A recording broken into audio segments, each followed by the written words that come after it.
Hey everybody, welcome back to another Mother Brothers, another episode of KnotCast. Today I got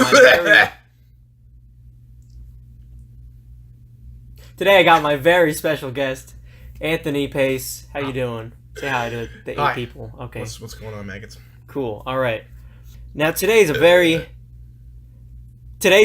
special topic that we're going over here. We're talking about Slipknot's new album coming out in 2019, supposedly 2019.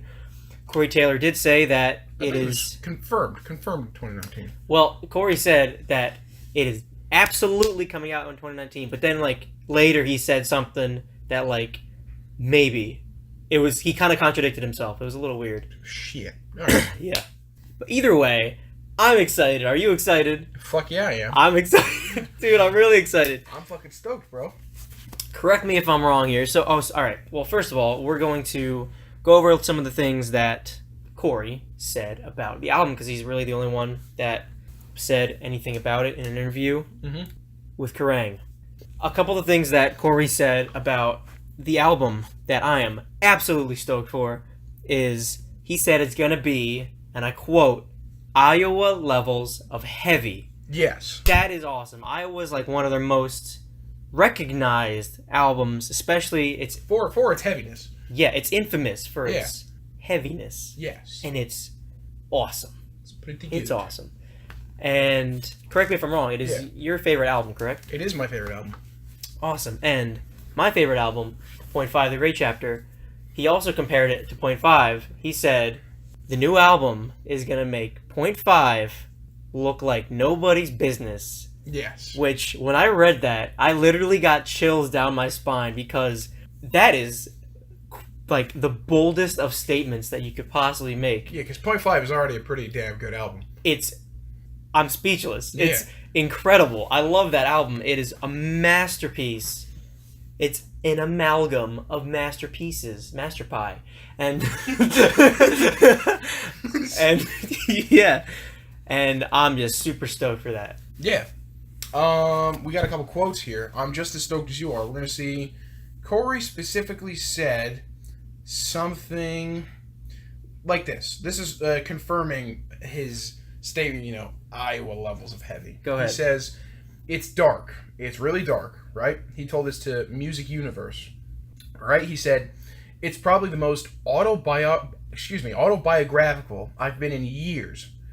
Just for the fact that I've been through a lot the last few years, and I've been sitting on a lot.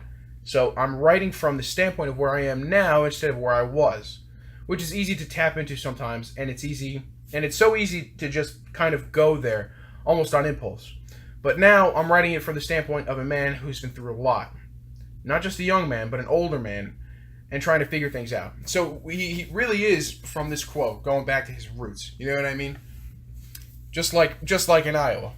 It's funny that he said that, actually, because he said, what did he say? That it's going to be the most autobiographical. Yeah. Because Volume 3, that was really tough for him, because that's when he got sober. Yes. And a lot of those songs were about them and him and what he had to deal with. It was the recovery.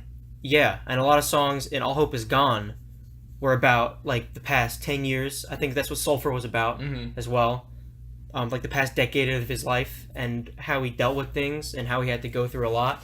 Yeah. And then Point 5 was how the whole band had to go through all of that again. Yeah. More crap just piled on top of it.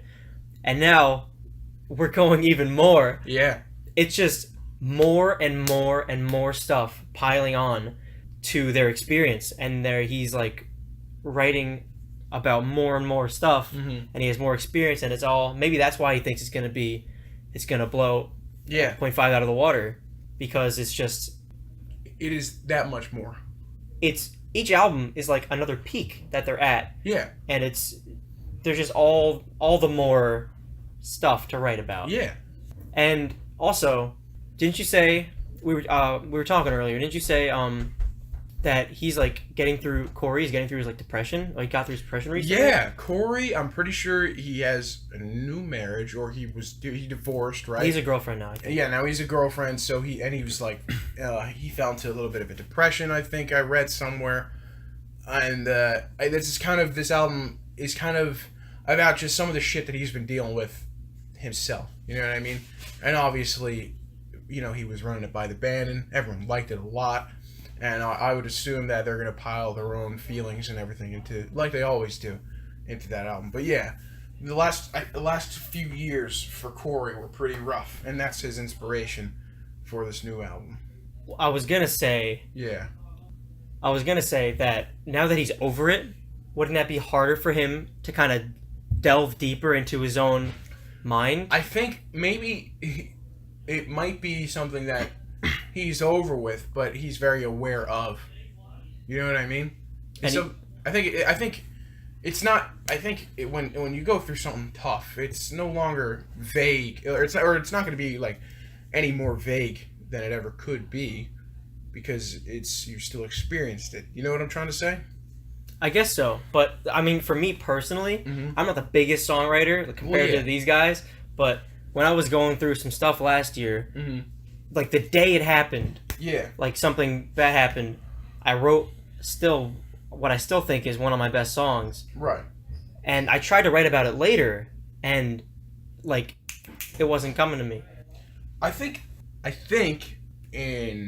I'm gonna be speaking for Corey here, right? But it might be different person to person. You know what I mean? Right. He might just be he might feel really strongly. Not saying that you didn't feel strong about what you were going through, but it could just be a different thing. You know what I mean? Everyone's different. I think this probably was something to him that he was able to really be, quote unquote, like in touch with. You know what I mean? Really aware of that. It's something that happened to him that he was really aware of, that he can go back to, kind of, even if he is a little over it. You know what I mean? He's just very aware of what happened. He is a professional and he's songwriter. A professional songwriter. He's done this before, right? That's like one thing I really love about him, is like some of his songs are about what happened in the past, or that have been going on for past years, and he can take that feeling, he can like grab that feeling that he had back then and incorporate it into now, the present, it's pretty talented. He's pretty talented. So I think that's what we're gonna get a little glimpse of. Yep. In the new album, that I'm really looking forward to. Yeah, I'm fucking stoked about it. I can't wait. I mean, I've never heard him hype up his own stuff this much. He's a modest dude. He's a really modest person. This must be one hell of a fucking album if they're hyping it up. Yeah. All right, so I think that about wraps it up for this one. If there's any more updates on the new Slipknot 2019 album, or 2020, we'll be the first ones to update y'all. And Ant, thanks for coming on with me. Thanks for having me over, Ethan. Don't worry about it. Anytime, man. Stay sick, Maggie. See you later.